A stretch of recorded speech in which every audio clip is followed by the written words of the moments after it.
বাংলার মুসলমানেরা সবচেয়ে বেশি রাজনৈতিক সচেতনতা দেখিয়েছে। আপনি দেখেন শেরে বাংলা একে ফজলুল হকের কৃষক প্রজা পার্টি যখন অখণ্ড বাংলার মন্ত্রিত্ব গ্রহণ করে তখন তিনি মুসলিম লীগের বিরুদ্ধে। তিনি চাইতেন উভয় বাংলা মিলে ভারতের সাথেও না পাকিস্তানের সাথেও না একটা স্বাধীন বাংলাদেশ তৈরি হবে, কিন্তু বাংলার দাদা বাবুদেরকে মানে কলকাতার দাদা বাবুদেরকে তিনি রাজি করাতে পারেন। এই জায়গাতেই শেরে বাংলা একে ফজলুল হকের রাজনৈতিক দূরদর্শিতা, যেখানে তার কাছে মুসলিম লীগ পরাজিত হয়েছে এই বাংলায়। এই পরাজিত হওয়ার ঘটনা আপনারা শেখ মুজিবুর রহমানের অসমাপ্ত আত্মজীবনীতেও পাবেন। যেহেতু শেখ মুজিবুর রহমান মুসলিম লীগ করতেন, হোসেন শহীদ সোহরাওয়ার্দী মুসলিম লীগ করতেন, মানে মিস্টার জিন্নার পার্টি করতেন, তো সেহেতু বাংলার বিভিন্ন আনাচে কানাচে গিয়ে তাদেরকে শেরে বাংলার বিরুদ্ধে বক্তব্য দিতে হতো। তো মানুষজন বলতো যে তোমরা সবার বিরুদ্ধে বলো, কিন্তু শেরে বাংলার বিরুদ্ধে বলিও। শেরে বাংলার বিরুদ্ধে কোনো কথা বাংলার মাটিতে শোনা হবে না। তো শেরে বাংলার কি পরিমাণ জনপ্রিয়তা ছিল বাংলায় যে তিনি উভয় বাংলার অখণ্ড বাংলার প্রধানমন্ত্রী ছিলেন। সেই শেরে বাংলায় যখন দেখলেন উভয় বাংলা মিলে আলাদা হওয়া যাচ্ছে না, বরং আমাদেরকে হয় ভারতের সাথে যেতে হবে না পাকিস্তানের সাথে যেতে হবে, অনলি দুটো অপশন, তখন শেরে বাংলা তার বাঙালিত্বকে বিসর্জন দিয়ে মুসলমানিত্বকে রক্ষার জন্য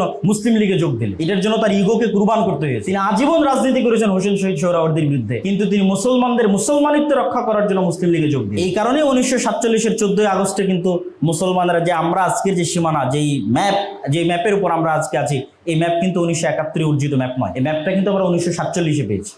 আমার বিষয়টি অনেক কঠিন এবং জটিল, বাংলাদেশের অভ্যুদয় ও ইসলাম। তো আমি শুরুতেই পবিত্র কোরআনের একটি আয়াত তেলাওয়াত করে নিতে চাই। ওয়াতাম্মাত কালিমাতু রাব্বিকা সিদকান ওয়া আদলা লা মুবাদদিলা লিকালিমাতিহি ওয়া হুয়াস সামিউল আলিম।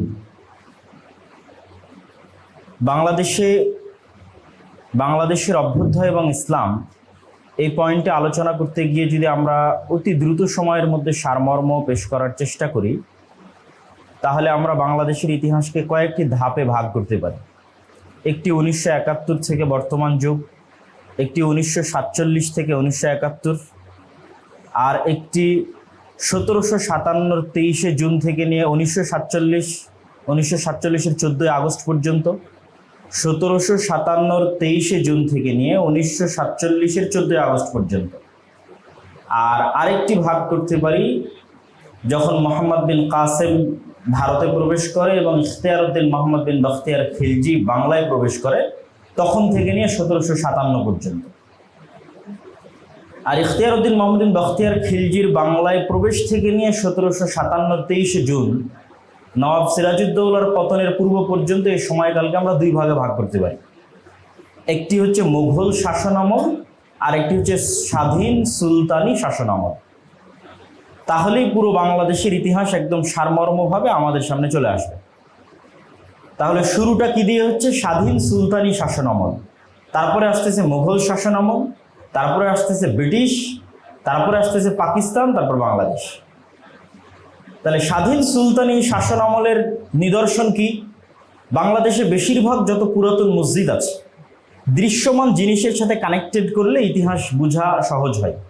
বাংলাদেশে বেশিরভাগ যত পুরাতন মসজিদ আছে, আপনি নওগাঁর কুসুম্বা মসজিদ বলেন, রাজশাহীর বাঘা মসজিদ বলেন, চাঁপাইনবাবগঞ্জের সোনা মসজিদ বলেন, তারপরে হচ্ছে আপনার খুলনার 60 গম্বুজ মসজিদ বলেন, এগুলো বেশিরভাগ মসজিদ স্বাধীন সুলতানি শাসন আমলে তৈরি হওয়া।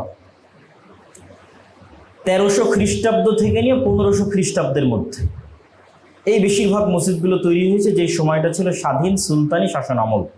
এই স্বাধীন সুলতানি শাসন আমলের রাজধানী কোথায়? আমাদের যে সোনা মসজিদ, এই সোনা মসজিদ থেকে নিয়ে শুরু করে মালদা ওল্ড স্টেশন পর্যন্ত যে রোডটা গেছে, এখনো গুগল ম্যাপে গেলে আপনি দেখবেন এই রোডটার নাম দেওয়া আছে গৌড় রোড। এখনো বাংলাদেশের বর্ডারের ছোট সোনা মসজিদ থেকে নিয়ে শুরু হয়ে মালদা ওল্ড স্টেশন পর্যন্ত একটা রোড গেছে যার নাম গৌড় রোড। এই রোডের দুই ধারে অসংখ্য পুরাতন মসজিদ আছে, বড় সোনা মসজিদ, ছোট আদিনা মসজিদ, অসংখ্য, যার একটা বা দুই তিনটা বাংলাদেশের সীমান্তের মধ্যে পড়েছে। তার মধ্যে দরাজবাড়ি মাদ্রাসা, যেটা স্বাধীন সুলতানি শাসন আমলে বাংলাদেশের একমাত্র ইসলামী বিশ্ববিদ্যালয়, সেটি বাংলাদেশের সীমান্তের মধ্যে পড়েছে। যেহেতু এটা রাজধানী ছিল, সেহেতু সেখানে বিশ্ববিদ্যালয় থাকা স্বাভাবিক। তো এবং ভবিষ্যৎ সম্পর্কে একটি কবিতা আমাদের ফেসবুকগুলোতে ঘুরে বেড়ায়, সেই কবিতার লেখক, তার কবরও সেখানে আছে। কাসিদা, সেই বিখ্যাত কাসিদার লেখক, তার কবরও সেখানে আছে, কেউ সোনা মসজিদে গেলে অবশ্যই দেখতে পারবে। তো সারমর্ম কথা হচ্ছে, স্বাধীন সুলতানি শাসন আমলের রাজধানী হচ্ছে চাঁপাইনবাবগঞ্জ, মুর্শিদাবাদ, মালদা, যেটি গৌড় নামে পরিচিত। এবং ইখতিয়ারউদ্দিন মোহাম্মদ বিন বখতিয়ার খিলজি এখানেই তার রাজধানী স্থাপন করেছিলেন এবং তিনি এখান থেকে তিব্বত পর্যন্ত অভিযান পরিচালনা করেছিলেন।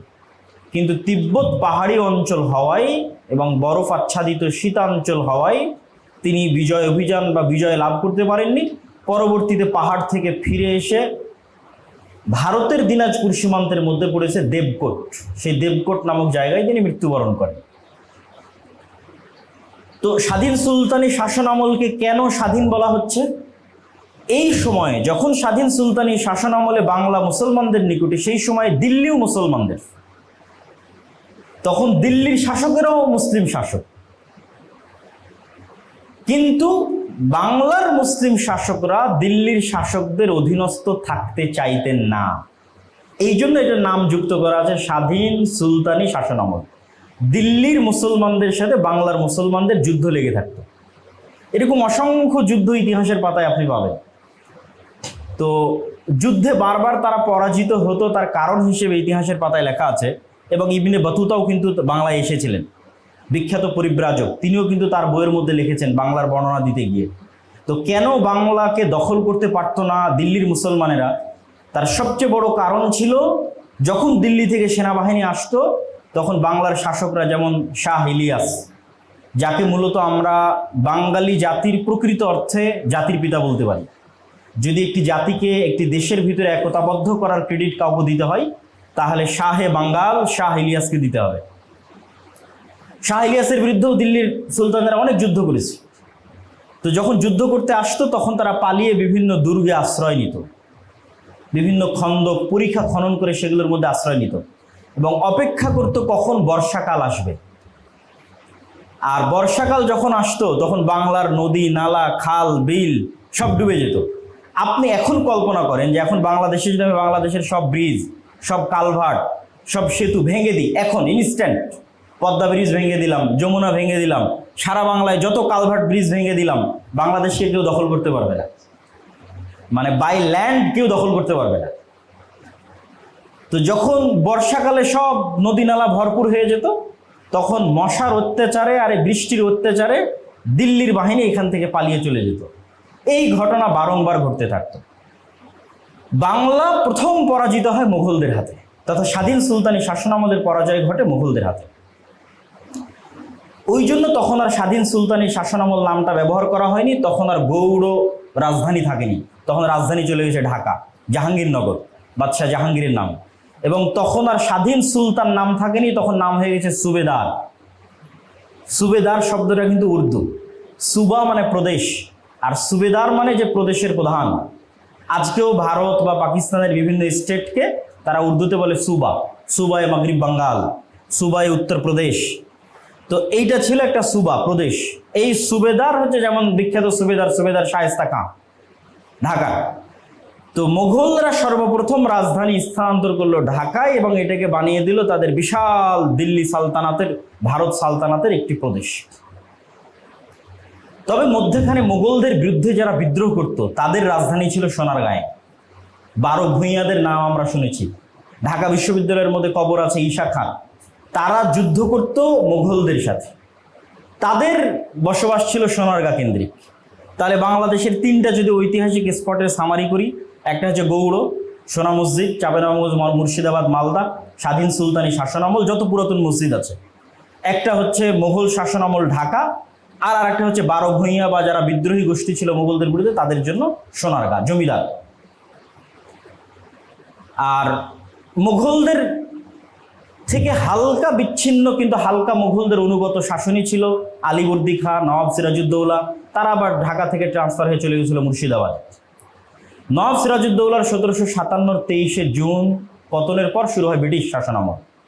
ব্রিটিশ শাসনের অধীনে আমরা গোলাম হিসেবে জীবনযাপন করি 190 বছর। এই 190 বছরে কিন্তু মুসলমানেরাই শুরুতে ব্রিটিশদের বিরুদ্ধে জেহাদের ঘোষণা দেয়। জেহাদের ফতোয়া সর্বপ্রথম যিনি জারি করেন শাহ ইসমাইল শহীদ, যিনি শাহ ওলিল্লাহ মুহাদ্দিস, শাহ আব্দুল আজিজ মুহাদ্দিস দেহলভী, যিনি শাহ ওলিল্লাহ মুহাদ্দিস দেহলভীর সন্তান। দেহলভী মানে বড় কোনো লকব নয়, দিল্লিকে উর্দুতে বলে দেহলি। তো যার বাড়ি দেহলি তাকে বলা হয় দেহলভী। তো যেহেতু শাহ ওলিউল্লাহ মুহাদ্দিস দেহলভী দিল্লিতে বসে হাদিসের দার্স দিতেন, এই জন্য তার নাম শাহ ওলিউল্লাহ মুহাদ্দিস দেহলভী। আর তিনি প্রথম এই ভারত উপমহাদেশে শিরক বেদাতকে উৎখাত করার জন্য হিন্দুদের সাথে আমাদের যে একটা মিক্সিং কালচার ছিল, এই মিক্সিং কালচারটা তৈরি করেছিল বাদশাহ আকবর দ্বীন-এ ইলাহির মাধ্যমে, যেটার আপনি আধুনিক রূপ হচ্ছে সেকুলারিজম।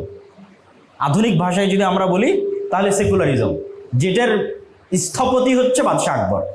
সে দ্বীন-এ ইলাহির নামে হিন্দু এবং মুসলমানদের মধ্যে কালচার মিক্সিং তৈরি করার চেষ্টা করত, এবং শ্রী চৈতন্যের কিন্তু এটাতে বড় একটা অবদান ছিল।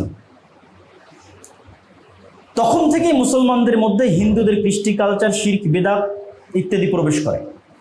তো শাহ ওলিউল্লাহ মুহাদ্দিস দেহলভী বুঝেছিলেন মুসলমানদেরকে এই সমস্ত কুসংস্কার থেকে মুক্ত করা না গেলে তাদের প্রকৃত স্বাধীনতা অর্জিত হবে না। তখন তিনি আরব থেকে হাদিসের গ্রন্থ নিয়ে আসলেন, বই পুস্তক লিখলেন, মানুষকে দ্বীন শিখালেন। তার সন্তান শাহ আব্দুল আজিজ মুহাদ্দিস দেহলভী প্রথম এই ব্রিটিশ শাসনকে বললেন দারুল কুফর, তার বিরুদ্ধে জিহাদ ঘোষণা করলেন। আর শাহ ওলিউল্লাহ মুহাদ্দিস দেহলভীর পৌত্র শাহ ইসমাইল শহীদ, যিনি 25,000 হাদিসের হাফেজ ছিলেন, তিনি এবং সৈয়দ আহমদ বেরেলভী মিলে যুদ্ধ শুরু করলেন। তবে যুদ্ধ করার আগে তারা 5 বছর পুরো ভারত দাওয়াতি কাজ করেছেন, এবং যেই যেই অঞ্চলে সৈয়দ আহমদ বেরেলভী গেছেন, যেই যেই অঞ্চলে শাহ ইসমাইল শহীদ গেছেন, ওই অঞ্চলে এখনো তুলনামূলক শিরক বিদাত কম আছে। মানে মাজার পূজা বলেন বা বিভ্রান্ত বলেন, কুসংস্কার বলেন, এগুলো কম আছে যেই অঞ্চলে আজ থেকে 200 বছর আগে তারা গেছেন। এটা আপনারা হিস্ট্রি, ইতিহাস পড়লে খুঁজে পাবেন। তো 5 বছর দাওয়াতি কাজ শেষে তারা যুদ্ধ করার জন্য চলে গেলেন সীমান্তে। সীমান্ত বলতে এই ভারত পাকিস্তানের সীমান্ত ধরা হতো আফগানিস্তানের বর্ডারকে, পাহাড়ি অঞ্চল, ওই পাহাড়ি অঞ্চলে চলে গেলেন। 1831 সালের 6 মে শিখদের বিরুদ্ধে যুদ্ধে তারা শাহাদত বরণ করেন। এই যে মুসলমানদের ব্রিটিশদের বিরুদ্ধে যুদ্ধ শুরু হলো, এই যুদ্ধ চলতেই থেকেছে। মাওলানা বেলায়েত আলী, মাওলানা এনায়েত আলী, আরও পরবর্তীতে তিতুমির, হাজি শরীয়তুল্লাহ, এই যুদ্ধ চলতেই থেকেছে। সবচেয়ে বড় যে বিদ্রোহটা হয়, সর্বভারতীয় বিদ্রোহ, সেটি হয় 1857, যেটি মূলত সিপাহী বিদ্রোহ বা সিপাহী জনতা বিদ্রোহ, যেই নামই দেই না কেন, কিন্তু সেই বিদ্রোহটা সাকসেসফুল ছিল না, আনসাকসেসফুল ছিল। তো যাই হোক, পট পরিবর্তন শুরু হয় কখন? দ্বিতীয় বিশ্বযুদ্ধের পর থেকে পট পরিবর্তন শুরু হয়। দ্বিতীয় বিশ্বযুদ্ধের পর থেকে ব্রিটিশ এম্পায়ার তাদের যে পৃথিবীব্যাপী আধিপত্য আছে সেটির উপর তাদের কবজা দুর্বল হতে থাকে, এবং যত ব্রিটিশ কলোনি ছিল সবগুলো ব্রিটিশ কলোনির বেশিরভাগ ব্রিটিশ কলোনি কিন্তু স্বাধীনতা পেয়েছে দ্বিতীয় বিশ্বযুদ্ধের পরে। তবে অবশ্যই ব্রিটিশরা ফ্রান্সদের চাইতে, ইতালিয়ানদের চাইতে, স্প্যানিশদের চাইতে অনেক ভালো। কেন বলবো অনেক ভালো? যারা ইতালির কলোনি ছিল, যারা স্পেনের কলোনি ছিল, যারা ফ্রান্সের কলোনি ছিল, তাদের অবস্থা আপনি আজকেও যদি দেখতে যান আপনার চোখ দিয়ে পানি পড়বে। আপনি আফ্রিকার মুসলিম কান্ট্রিগুলোতে যান, আফ্রিকার মুসলিম কান্ট্রিগুলোতে মুসলমানদের ন্যূনতম অধিকার নাই, না অস্ত্র কেনার অধিকার আছে, না কেন্দ্রীয় ব্যাংকে নিজস্ব মুদ্রা রিজার্ভ করার অধিকার আছে, কোনো অধিকার নাই। তাদেরকে ফ্রান্স স্বাধীনতা দিয়েছে নামকা অস্তে, এখনও তারা ফ্রান্সের গোলাম। আমি এই জিনিসটা আগে বুঝতাম না। যখন মদিনা ইসলাম বিশ্ববিদ্যালয়ের আমার ক্লাসমেটরা সেকেন্ড ল্যাঙ্গুয়েজ কি ফরাসি, ফার্স্ট ল্যাঙ্গুয়েজ কি তো হয় আরবি বা অন্য কিছু, সেকেন্ড ল্যাঙ্গুয়েজ ফরাসি কেন? যখন আমি ইউরোপ সফর করলাম তখন দেখলাম আমরা যেমন ব্রিটিশদের গোলাম ছিলাম, আমাদের আফ্রিকার ভাইয়েরা এরকম ফ্রান্স, ইতালি, স্পেন এদের গোলাম ছিল। কিন্তু ব্রিটিশরা আমাদেরকে ন্যূনতম একটা ভালো স্বাধীনতা দিয়ে গেছে, যদিও সিস্টেম তাদের আছে, সেটা আমি লাস্টের শেষের দিকে টানবো, কিন্তু অন্তত ফ্রান্স, ইতালি, স্পেনের চেয়ে তারা আমাদের ভালো স্বাধীনতা দিয়ে গেছে। তাহলে দ্বিতীয় বিশ্বযুদ্ধের পরে ব্রিটিশরা চাচ্ছিল, যেহেতু তাদের ক্ষমতা দুর্বল হয়ে গেল, এই দেশগুলো স্বাধীন করে দিতে, কিন্তু তারা চাচ্ছিল তাদের সিস্টেম বহাল থাকুক। ফলত এই দীর্ঘ 190 বছর যাবৎ যেই তিতুমির, যেই হাজি শরীয়তুল্লাহ, যেই আপনার হচ্ছে শাহ ইসমাইল শহীদ, সৈয়দ আহমদ বেরেলভী ব্রিটিশদের বিরুদ্ধে জিহাদ করলো, তাদের হাতে তারা ক্ষমতা ছাড়তে রাজি নয়। যেমন আজকের ছাত্র আন্দোলনের সাথে যদি আপনি মিলান, যে ছাত্র আন্দোলনে যতজন নিহত হয়েছে তাদের ফ্যামিলি ব্যাকগ্রাউন্ড চেক করেন, ছাত্র আন্দোলনে যতজন আহত হয়েছে তাদের ফ্যামিলি ব্যাকগ্রাউন্ড চেক করেন, তারা বাংলাদেশে কি চায় দেখবেন তাদের যে চাওয়াটা সেটা কিন্তু চুরি হয়ে গেছে। কেননা যখন এটা বিজয়ের নিকট মুহূর্তে তখন এখানে আমেরিকা এন্ট্রি করে, এবং আমেরিকা জানে যে কোনো একটা বিজয়কে কিভাবে ছিনিয়ে নিয়ে যেতে হয়, এটা জানে। তো ঠিক ব্রিটিশরা চাচ্ছিল না যে যারা এতদিন আমাদের বিরুদ্ধে জিহাদ করছে এদের হাতে আমরা ক্ষমতা দিয়ে যাই, না, আমরা আমাদের সিস্টেম বজায় রেখে, বহাল রেখে কিভাবে ক্ষমতা হস্তান্তর করা যায় তার সিস্টেম তৈরি করো। তখনই তৈরি হলো ভারত শাসন আইন 1935। কংগ্রেসকে রাজনীতি করার অধিকার দেওয়া হলো। মুসলিম লীগকে রাজনীতি করার অধিকার দেওয়া হলো। তাদের কালচারে সুটেড বুটেড, তাদের মতো উচ্চশিক্ষিত যারা দিন নিয়ে কঠোরতা করবে না, যারা সেকুলারিজম বাস্তবায়ন করবে, ইসলাম বাস্তবায়নের চিন্তা যাদের মধ্যে থাকবে না, এই ধরনের এক প্রকার জেনারেশন তৈরি হোক, তারা রাজনীতি করুক, গণতান্ত্রিক রাজনীতি করুক, আমাদের সিস্টেম বহাল রেখে ক্ষমতা হস্তান্তর হোক। তখন কংগ্রেসকে রাজনীতি করার সুযোগ দেওয়া হলো, মুসলিম লীগকে রাজনীতি করার সুযোগ দেওয়া হলো, 1947 ভারতকে ভাগ করা হলো। এবং কিভাবে ভাগ হলো? আজকের যে বাংলাদেশ আর্মি, এটা খণ্ডিত হচ্ছে পাকিস্তান আর্মি, পাকিস্তান আর্মি হচ্ছে খণ্ডিত অংশ ভারত আর্মি, আর ভারত আর্মি ব্রিটিশ আর্মি। এবং ওই সেম পদ পাকিস্তানে বহাল ছিল গভর্নর। মিস্টার জিন্না গভর্নর পদ গ্রহণ করেছিলেন, এটা নেওয়া তার ঠিক হয়নি, নিতে হতো না। তাহলে সম্পূর্ণ ওই সিস্টেম, আজকের বাংলাদেশ আর্মি যেই সিস্টেমের উপর টিকে আছে, এই সিস্টেমটা কিসের খণ্ডিত অংশ? পাকিস্তান আর্মি। পাকিস্তান আর্মি কিসের খণ্ড? ভারত আর্মি। ভারত আর ব্রিটিশ আর্মি। আজকে আমরা যে ল দিয়ে বাংলাদেশ শাসন করতেছি, এই ল কিসের খণ্ডিত অংশ? পাকিস্তান লর খণ্ডিত অংশ। পাকিস্তান ল ভারত ল, ভারত ল কিসের? British law. আপনি যে কোনো আইন বের করেন না কেন, পুলিশ আইন বের করেন, হয় 1860, না হয় 1870, না হয় 1800 ... সমাজ সেবা আইন বা যে কোনো আইন বের করেন, প্রত্যেকটা আইনের স্টার্টিং হচ্ছে ব্রিটিশ থেকে। তাহলে আমাদেরকে শুধু স্বাধীনতা দেওয়া হয়েছে নামকা অস্থায়ী, কিন্তু আমরা ওই সিস্টেমের মধ্যেই থেকে গেছি, যেই সিস্টেম অনুযায়ী, যেই সিস্টেমকে ব্রিটিশরা আমাদেরকে শাসন করত। তো আমি চলে আসি বাংলাদেশের 1947, শর্টকাটে শেষ করে দিই, জানি না কতটুকু সময় আছে।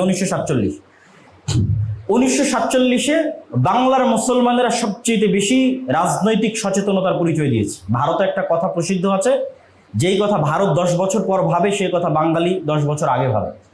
এবং ভারতেরও স্বাধীনতা আন্দোলনে বাঙালিদের ব্যাপক ভূমিকা ছিল, পশ্চিমবঙ্গের বাঙালিদের। সুভাষচন্দ্র বোস বাঙালি, যিনি ভারতের স্বাধীনতা আন্দোলন অন্যতম একজন বড় নেতা এবং কট্টরপন্থী বড় নেতা। তো বাংলার মুসলমানেরা সবচেয়ে বেশি রাজনৈতিক সচেতনতা দেখিয়েছে। আপনি দেখেন, শেরে বাংলা একে ফজলুল হকের কৃষক প্রজা পার্টি যখন অখণ্ড বাংলার মন্ত্রিত্ব গ্রহণ করে, তখন তিনি মুসলিম লীগের বিরুদ্ধে। তিনি চাইতেন উভয় বাংলা মিলে ভারতের সাথেও না, পাকিস্তানের সাথেও না, একটা স্বাধীন বাংলাদেশ তৈরি হবে। কিন্তু বাংলার দাদা বাবুদেরকে, মানে কলকাতার দাদা বাবুদেরকে তিনি রাজি করাতে পারেন।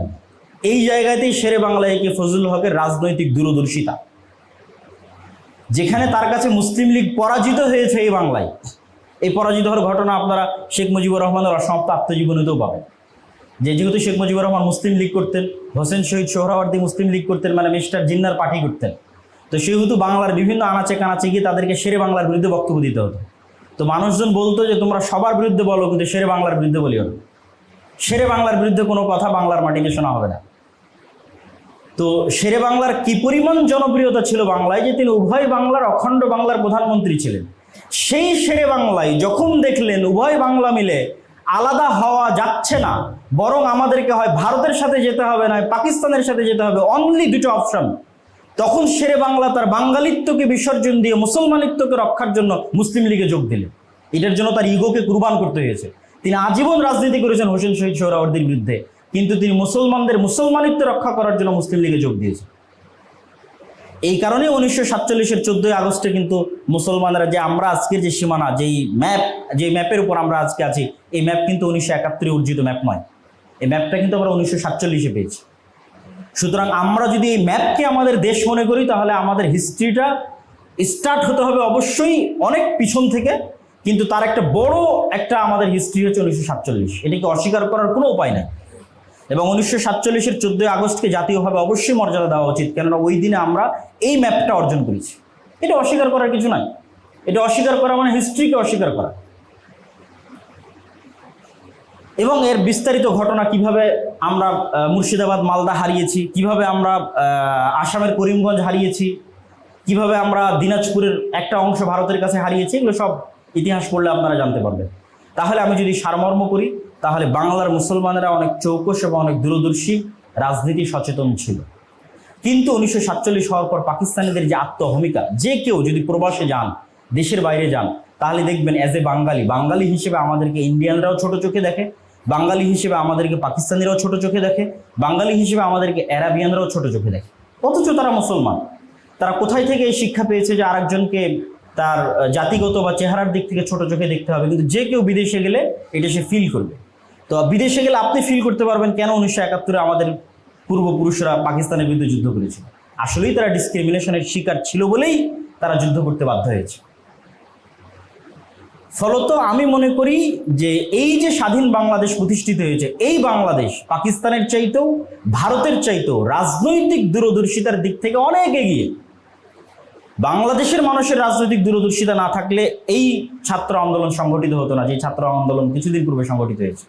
এবং আমরা যে 1971-এর মুক্তিযুদ্ধের মাধ্যমে যেভাবে ভারতের একটি করদ রাজ্যেও তারা বানানোর চেষ্টা করেছিল, 7 দফা যে গোপন চুক্তি সংগঠিত হয়েছিল তাজউদ্দিনের মাধ্যমে, যে 7 দফার মধ্যে লেখা ছিল, এটা সত্য ঘটনা, আপনার ইতিহাস পড়েন, যে বাংলাদেশের কোনো সেনাবাহিনী থাকবে না, বাংলাদেশের সকল সিকিউরিটির দায়িত্ব পালন করবে ভারত। এই যে একটা ভয়ঙ্কর ভারতের করদ রাজ্য হওয়া থেকে আমরা ন্যূনতম স্বাধীনতার শ্বাস নিতে পারছি, এটি আল্লাহর অনেক বড় একটা নিয়ামত এবং দয়া। যদিও আমরা পরিপূর্ণ স্বাধীন না, কেন আমরা দেখলাম যে পানির আগ্রাসনের আমরা শিকার, ভারতের পানির আগ্রাসনের যে আমরা শিকার, এটি তো আর স্পষ্ট করে খুলে বলার কিছু নয়, এবং আরও বহু আগ্রাসনের শিকার। তবে বাঙালিরা এবং বাংলাদেশি মুসলমানেরা স্বাধীন চেতা, তারা রাজনীতি সচেতন এবং তাদের দূরদর্শী চিন্তাধারা আছে, এটি ইতিহাস প্রমাণ করে। সুতরাং আমি মনে করি যে অবশ্যই বাংলাদেশিরা যদি চেষ্টা করে তাদের এই ইতিহাসের আত্মপরিচয়কে ধারণ করতে, যে আমাদের ইতিহাস শুধু 1971-এ স্টার্ট না, শুধু 1947-এ না, আমাদের ইতিহাস কোথায় থেকে শুরু, সেখান থেকে আমাদের ইতিহাসকে ধারণ করতে হবে। গৌড়কে ধারণ করতে হবে, রাজধানী ঢাকাকে ধারণ করতে হবে, সোনারগাঁকে ধারণ করতে হবে, এবং সর্বশেষে ঢাকা বিশ্ববিদ্যালয়ের মধ্যে যে 3 নেতার মাজার আছে ওটাকে ধারণ করতে হবে। মানে মাজারে পূজা দিতে হবে আমি সেটা বলিনি, কিন্তু 3 নেতার মাজার প্রমাণ করে যে শেরে বাংলা একে ফজলুল হকের ওখানে কবর আছে, হোসেন শহীদ সোহরাওয়ার্দীর ওখানে কবর আছে। তার মানে প্রমাণ করে ঢাকা বিশ্ববিদ্যালয়ে 3 নেতার কবর থাকা প্রমাণ করে যে আমরা যে একটা জাতিগত বিভেদের তৈরি করেছি শেখ মুজিবুর রহমানের নামে, জিয়াউর রহমানের নামে, তাদের চাইতেও বড় বড় এই দেশের জন্য জীবন উৎসর্গকারী ব্যক্তিরা পূর্বে চলে গেছে, তাদের মূল্যায়নটা কিন্তু আমরা করছি না। বাংলাদেশের যারাই রাজনীতি করছে তাদের রাজনৈতিক আদর্শে কিন্তু এই অতীতে চলে যাওয়া বড় বড় ব্যক্তিদের মূল্যায়নটা কিন্তু নাই, অবহেলিত অবস্থায় আছে।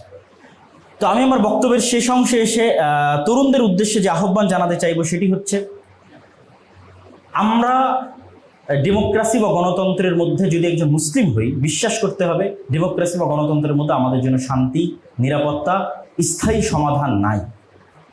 আমাদের জন্য স্থায়ী সমাধান একমাত্র ইসলামী খেলাফার মধ্যে আছে, একমাত্র ইসলামী রাষ্ট্র ব্যবস্থার মধ্যে আছে। আর ইসলামী রাষ্ট্র ব্যবস্থা ভয়ের কিছু না, বরং পৃথিবীর সবচেয়ে উন্নত রাষ্ট্র ব্যবস্থা, যেটা আমার পূর্বের বক্তা বলতেছিলেন। আজকের আমেরিকাতেও যদি ইসলামী রাষ্ট্র ব্যবস্থা বাস্তবায়ন হয়, আমেরিকার মানুষরা এখন যে ভালো অবস্থায় আছে তার চেয়ে 100 টাইম বেটার তারা ভালো থাকবে। কেননা আজকে তাদের ব্যক্তিগত মানবাধিকার থাকলেও, চিকিৎসা, শিক্ষা সেবা থাকলেও অর্থনৈতিক স্বাধীনতা নাই। শুধু অর্থনৈতিক কখনোই মানুষকে অর্থনৈতিক স্বাধীনতা দিতে পারে না। এই জন্য আমেরিকা, ইংল্যান্ড, ইউরোপের মানুষরা অর্থনৈতিক গোলামির মধ্যে আছে। তাদেরকে অর্থনৈতিক গোলামি থেকেও মুক্তি দিয়ে অর্থনৈতিক সাম্য এবং ন্যায় বিচার প্রতিষ্ঠা করতে পারে ইসলাম, এবং তারা এখনকার চেয়ে 100 টাইম বেটার থাকবে। আমরা ইসলাম মানে অনেকেই মনে করে, এই বক্তব্যের কারণে অনেকেই একটু ভুলও বুঝেছে, ইসলাম মানে অনেকেই মনে করে যে হয়তো শুধু সালাত, হয়তো শুধু পর্দা, যে আজকে আমি কুষ্টিয়া মেডিকেল কলেজে ইসলাম প্রতিষ্ঠা করলাম মানে এখানে সবাই নামাজি হয়ে গেল, আর কুষ্টিয়া মেডিকেল কলেজের সব ছাত্রী পর্দাশীলা হয়ে গেল। বিষয়টা এমন না, বরং ইসলামের মূল ভিত্তি হচ্ছে ন্যায়পরায়ণতা এবং সত্যবাদিতা। এটার দলিল আল্লাহ যে আয়াত দিয়ে আজকের বক্তব্য শুরু করেছিলাম, আল্লাহ সুবহানাহু ওয়া তাআলা বলছেন, ওয়াতাম্মাত কালিমাতু রাব্বিকা সিদকাও ওয়া আদলা। আল্লাহ যত বিধান দিয়েছেন পৃথিবীতে, প্রত্যেকটা বিধানে বেসিক 2টা জিনিস আছে, আল্লাহর আদেশ, আল্লাহর নিষেধ সম্পূর্ণ হয়ে গেছে 2টা জিনিসের উপর, সিদকাও ওয়া আদলা, সত্যবাদিতা এবং ন্যায়পরায়ণতা। লা মুবাদদিলা লিকালিমাতিহি, আর আল্লাহর এই 2টা জিনিসের কোনো চেঞ্জিং নাই।